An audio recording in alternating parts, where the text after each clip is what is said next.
네, 감사합니다. 오늘은 로마서 42번째 서로를 용납하는 믿음이라는 제목으로 로마서 15장 1절부터 7절까지 말씀으로 같이 하나님 말씀 나누도록 하시겠습니다. 여러분, 지난 시간 우리는 믿음의 양심을 가지고 모든 일을 스스로 결정해야 된다라는 그런 말씀을 함께 나누었습니다. 먹는 것 같은 아주 작은 일들도 누구에게 의존하거나 또 혹은 그 일로 인해서 누구를 비판하는 어떠한 소재로 삼는 것이 아니라 바로 자신의 그 양심의 기준, 즉 하나님이 우리에게 주신 믿음의 기준을 따라서 스스로 결정할 것을 우리는 사도 바울의 말씀을 통해서 함께 하나님의 말씀을 나누었습니다. 이 말이 곧 그런 뜻은 아니라고 말씀드렸습니다. 그러니까 내가 하고 싶은 대로 혹은 내 기준대로 결정하라는 의미는 아닙니다. 이것은 기준이 나한테 있다라는 뜻이 아니라 바로 기준이 믿음을 기준으로 그런 결정을 해야 된다라는 이야기를 함께 말씀을 나누었습니다.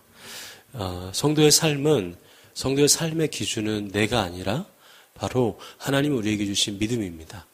물론 믿음은 각자에게 조금 어떤 사람은 좀 그 믿음이 크고 강할 수 있고 어떤 사람은 좀 작고 연약할 수는 있습니다. 그러나 중요한 것은 강한 믿음이든 혹은 연약한 믿음이든 기준점이 바로 믿음이다라는 것입니다.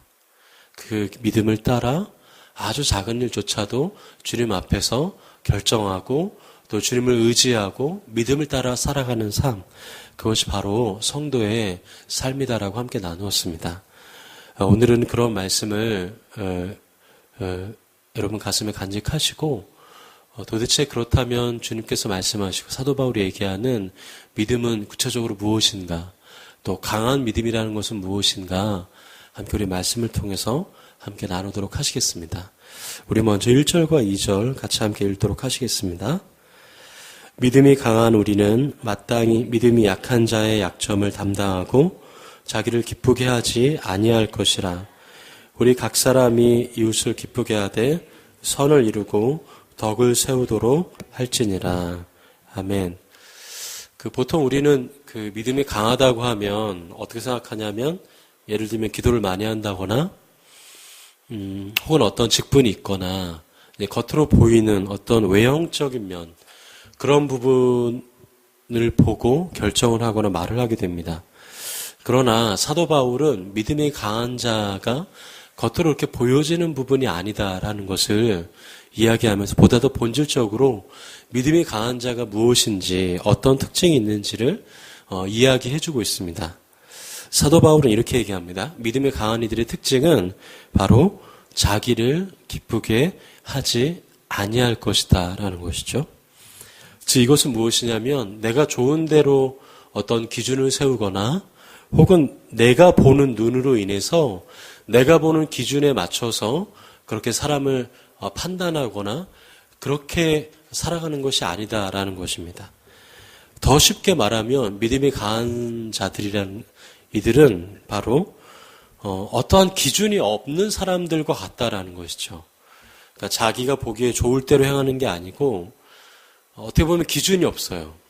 이 말은 뭐냐면 어떤 사람을 볼 때 어떤 기준에 맞춰서 그 사람을 보는 것이 아니라 그 사람 자체를 어떻게 그냥 보는 겁니다. 기준에 따라서 그 사람을 평가하거나 판단하는 것이 아니라 그 사람 있는 그대로를 바라보며 그 사람을 대하는 그런 모습들이 바로 믿음이 강한 자들의 특징이다라는 것을 우리가 생각할 수 있습니다. 공동번역에서는 이렇게 말하고 있습니다. 믿음이 강한 사람은 자기 좋을 대로 하지 말고 믿음이 약한 사람의 약점을 돌보아 주어야 합니다. 우리는 저마다 이웃의 뜻을 존중하고 그의 이익을 도모하여 믿음을 복돋아 주어야 합니다.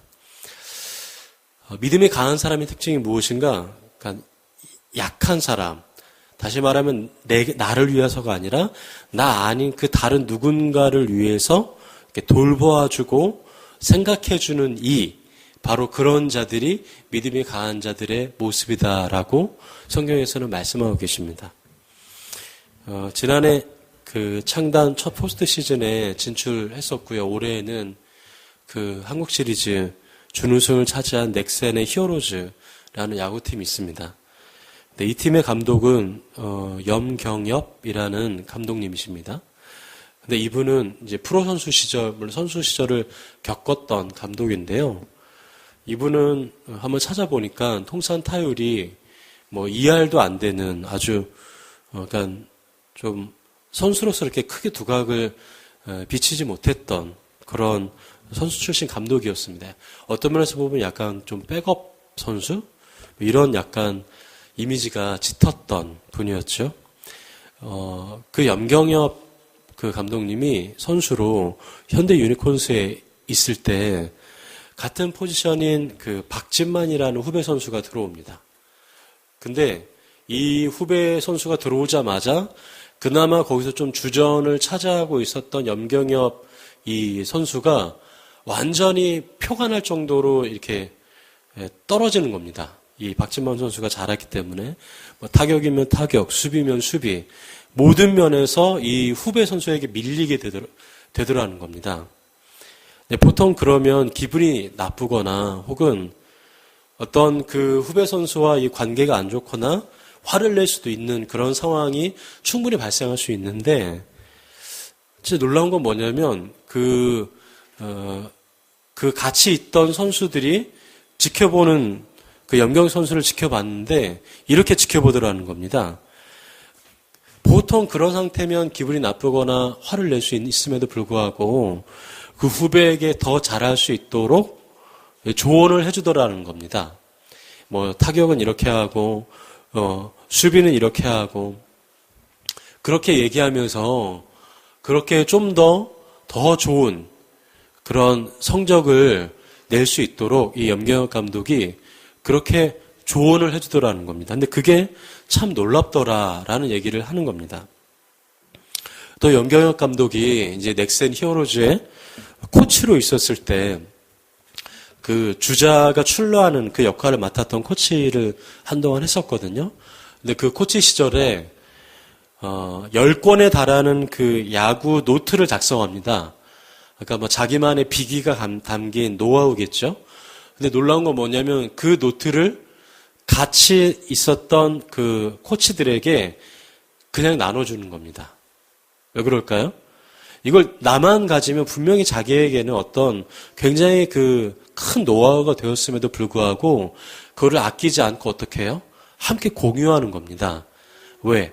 우리가 한 팀이기 때문에 한 공동체고 또 같이 함께 협력해야 돼야 또 그런 사람이라고 생각했기 때문에 그래서 염경엽 감독이 자기만의 어떤 노하우를 아낌없이 공유하는 것이었죠. 저는 그 염경엽 감독의 그런 모습을 보면서 진짜 실력이 있는 사람의 모습이 바로 이런 사람이 아닐까 생각을 하게 됐습니다. 여러분, 진짜 실력 있는 사람은 그 실력을 어떻게 할까요? 한 팀을 위해서 아낌없이 나눠주는 것입니다.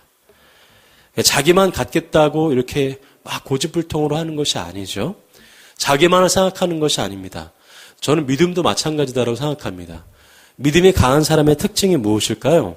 바로 이와 같이 함께 연약한 사람, 또 자기와 함께하는 사람을 돌보아주고 그들을 이끌어주고 그들과 함께 어떠한 것들을 나누어 가는, 그래서 그들의 믿음을 복돋아주는 그러한 일에 마음껏 헌신하는 이들이 정말 믿음의 실력이 강한 자들이지 않나라는 생각을 하게 되는 것입니다. 자신만을 생각하거나 자신만의 기준으로만 사는 사람들이 있다면 그런 모습들은 사도 바울이 말하고 있는 믿음과 굉장히 거리가 있는 모습일 것입니다. 믿음이 강한 사람들의 특징은 무엇인가? 바로 믿음이 약한 자들을 생각해야 된다라는 것입니다. 우리 계속해서 3절과 4절 함께 읽도록 하시겠습니다. 그리스도께서도 자기를 기쁘게 하지 아니하셨나니 기록된 바 주를 비방하는 자들의 비방이 내게 미쳤나이다 함과 같으니라. 무엇이든지 전에 기록된 바는 우리의 교훈을 위하여 기록된 것이니 우리로 하여금 인내로 또는 성경의 위로로 소망을 가지게 함이니라. 아멘. 여러분, 예수님도 그와 같이 자신의 기준대로 또 자신이 좋으실 대로만 하지 않으셨다라는 것을 우리는 알 수 있습니다. 즉 예수님이 자신의 기준을 버리시고 우리를 어떻게 하셨다는 거예요? 만나 주셨다라는 것입니다. 여러분, 예수님은 기준이 없으신 분입니다. 여러분, 예수님이 사복음서에서 누군가를 만날 때 특별한 기준으로 만나신 거 여러분 보셨습니까? 이 사람은 어느 정도 수입, 이 사람은 어느 정도 어떤 직업, 여러분 그런 직업과 어떤 그 사람의 상황과 환경이 기준이 아니었어요. 예수님은 그냥 그 사람 마음의 갈급함, 그 사람 마음의 중심을 보시고 그냥 그 있는 그대로를 만나 주셨던 것입니다. 맞아요. 주님께서 우리를 만나 주신 것도 그렇습니다. 주님께서 어떤 기준으로 우리를 만나 주신 것이 아닙니다. 주님께서 기준을 만약에 세우셨다면 이 가운데 그 누구도 우리는 주님을 만날 수 없었을 것입니다. 예수님께서는 기준으로 우리를 보신 것이 아니라 있는 그대로 우리를 바라보신 것이죠.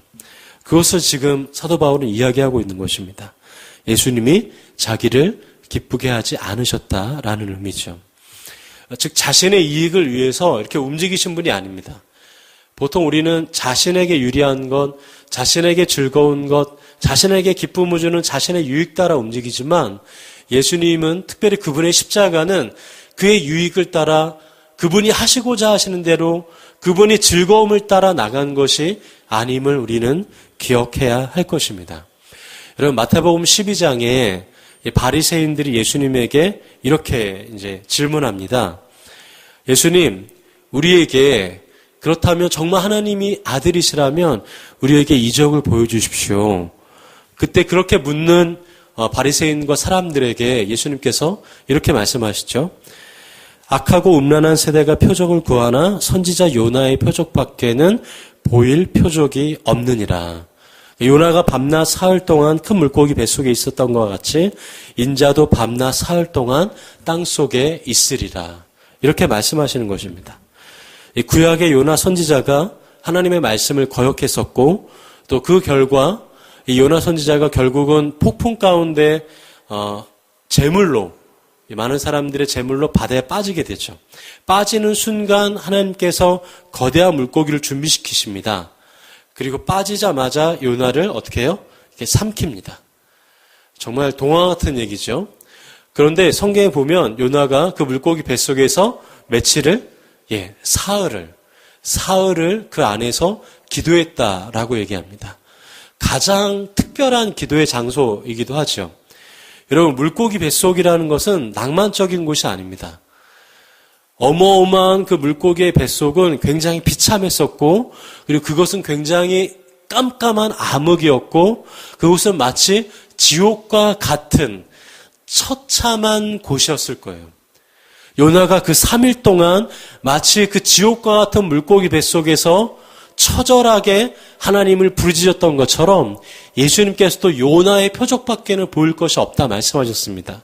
즉 주님께서도 3일 동안 그 죽음의 그 험난한 길을 걸어가시는 십자가만이 보여주실 수 있다라고 말씀하신 것이에요. 근데 여러분 그 십자가가 그 요나가 물고기 뱃속에 3일 동안 있었던 것이 결코 자기의 즐거움을 위해서 있었던 것이 아니에요. 결코 좋았던 것이 아닙니다. 낭만적이었던 것이 아니에요. 자기를 기쁘게 하지 않고 자기 중심이 아니라 바로 구원받아야 할 저와 여러분들을 위해서 주님께서 십자가를 지셨다라는 사실로 인해서 예수님이 자기를 기쁘게 한 것이 아니다라는 것을 우리는 알 수가 있는 것입니다. 예수님께서 이 땅에 오신 것이 바로 그래요. 자기를 기쁘게 하기 위해서 오신 것이 아닙니다. 바로 우리를 생각하셔서 오신 것이죠. 믿음이 강한 사람의 특징은 무엇인가? 자기를 기쁘게 하는 자가 아니라는 것이에요. 자기 중심이 아니라는 것입니다. 사도 바울이 로마 교회에 소위 믿음이 강하다고 말하는 자들에게 이렇게 말하는 거예요. 믿음이 강하다라는 것은 교회 생활을 오래 하거나 혹은 기도를 막 몇 시간 하거나 성경을 많이 보거나 혹은 어떤 직분이 있거나 사역자거나 그것이 믿음이 강한 사람이 아닙니다 라고 얘기하는 거예요. 믿음이 강한 사람의 특징은 무엇이다? 자기 기준대로 사는 사람이 아니라는 거예요. 믿음을 따라 사는 사람이고 그리고 내가 아닌 내 옆에 있는 사람을 생각하는 사람이 믿음이 강한 사람이다라는 것입니다. 너무나 간결하시죠? 그러면서 하는 얘기가 무엇이냐면 서로 받아들이라라고 말씀하십니다. 바울이 말하고자 하는 결론이 무엇일까요? 그러므로 믿음이 강하다라는 것은 어떤 행동을 의미할까? 서로 받아들이라는 것입니다. 서로 용납하라는 거예요. 좀 더 나아가면 서로 용서하라는 것입니다. 서로 그 있는 그대로를 그냥 받아들이라는 것입니다. 그것이 믿음이 강한 사람이라는 거예요. 여러분 막 기도를 막 목소리를 깔아서 우와 이렇게 하는 것이 믿음이 강한 사람의 특징이 아니에요. 헌금을 많이 하는 것이 믿음이 강한 것이 아닙니다. 믿음이 강한 사람의 특징은 무엇일까요? 서로 받아들일 수 있는 사람. 내가 그 사람을 받아들일 수 있고 내가 그 사람을 이해할 수 있고 나랑은 다르고 나랑 생각은 다르지만 나도 그렇게 이해함을 받고 용서함을 받았고 그렇게 사랑함을 받았기 때문에 어떻게 하는 거예요? 나도 그렇게 그 사람을 받아들일 수 있는 사람. 받아들이려고 하는 사람. 그 사람이 믿음이 강한 사람이다라는 것입니다. 여러분 예수님이 그렇게 우리를 받아들여 주셨습니다. 예수님이 그렇게 우리를 위로해 주셨습니다. 그렇기 때문에 그 예수님의 모습을 따라서 받아들이라라는 거예요.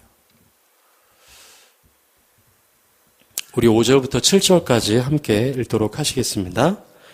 이제 인내와 위로의 하나님이 너희로 그리스도 예수를 본받아 서로 뜻이 같게 하여 주사 한 마음과 한 입으로 하나님 곧 우리 주 예수 그리스도의 아버지께 영광을 돌리게 하려 하노라. 그러므로 그리스도께서 우리를 받아 하나님께 영광을 돌리심과 같이 너희도 서로 받으라. 아멘. 한번 따라해 주시겠습니까? 서로 받으라. 다시 한번 서로 받으라. 서로 받으라 이게 아니고요. 서로 어떻게 하는 거예요? 이해하라는 것입니다. 서로를 그냥 용납하라라는 것이죠. 이유는 뭘까요? 우리가 그렇게 용납을 받았기 때문에 제가 그렇게 여러분들에게 용납을 받았고 제가 그렇게 예수님께 그런 사랑을 받았기 때문에 그 사랑을 받은 사람들이면 그렇게 사랑하고 그렇게 서로를 받으라라는 거예요. 여러분 교회는 어떤 곳일까요? 교회는 서로를 받는 곳이에요. 서로를 받아내는 곳입니다. 서로를 용납하는 곳이에요. 물론 나랑은 달라요. 물론 내 생각과 다르고 아까 전에 처음에 말씀드렸다시피 믿음이 강한 자 있고 약한 자가 있어요. 그런데 교회는 어떤 곳이에요? 서로가 서로를 용납하는 곳입니다. 더 쉬운 말로 할까요? 그래, 그럴 수 있어.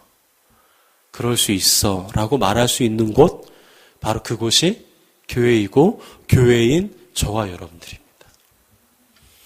그 사람을 있는 그대로 어떤 기준으로 딱 판단해서 재단질해서 잘라내는 것이 아니라 그럴 수 있어 라고 그냥 가슴으로 받아내는 곳, 그것이 바로 교회입니다.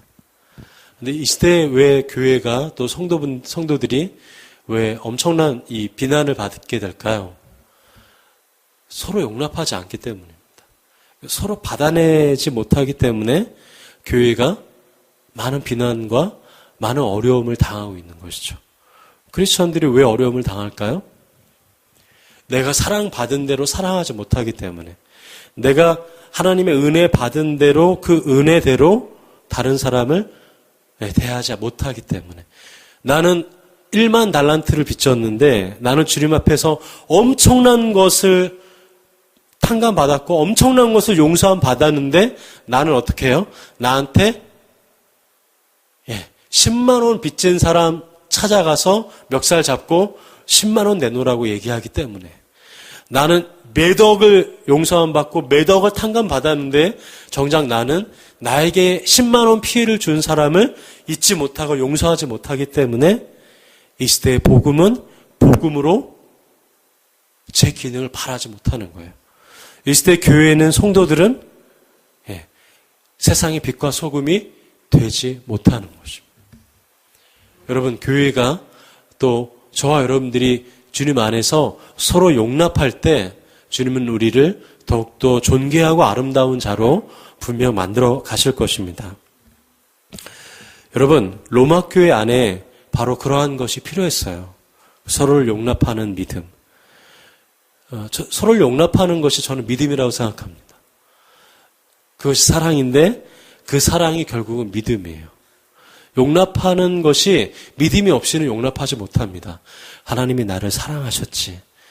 이 믿음이 없이는 절대로 누군가를 용서하거나 받아내지를 못합니다. 여러분, 바울은 그래서 로마 교회 교인들에게 또한 오늘 우리들에게 그렇게 이야기하는 거예요. 서로 받으라. 제발 서로를 좀 있는 그대로 어떻게 하라? 용납하라라는 거예요. 자꾸 너희들의 기준점으로 서로를 판단하고 깎아내고 손가락질하고 지적하고 비난하고 비판하기 이전에 너희들이 먼저 하나님 안에서 어떤 사랑을 받았는지를 곰곰이 생각해보고 서로 받으라라는 거예요. 근데 그렇게 서로 받을 수 있는 사람이 믿음이 어떤 사람이다? 강한 사람이다라는 것입니다. 여러분, 바로 그런 자들이 모인 곳 교회입니다. 교회는 건물이 아니에요. 여러분, 이 건물은 시간이 지나면 언젠가 무너지겠죠. 이 건물이 100년 있을까요? 아니요, 50년도 못 있을 겁니다. 무너질 거예요, 낡아서. 건물은 무너질 수 있지만 여러분들 안에 있는 그 믿음 있잖아요. 여러분들은 무너지지 않아요. 왜 그럴까요? 우리가 교회이기 때문에.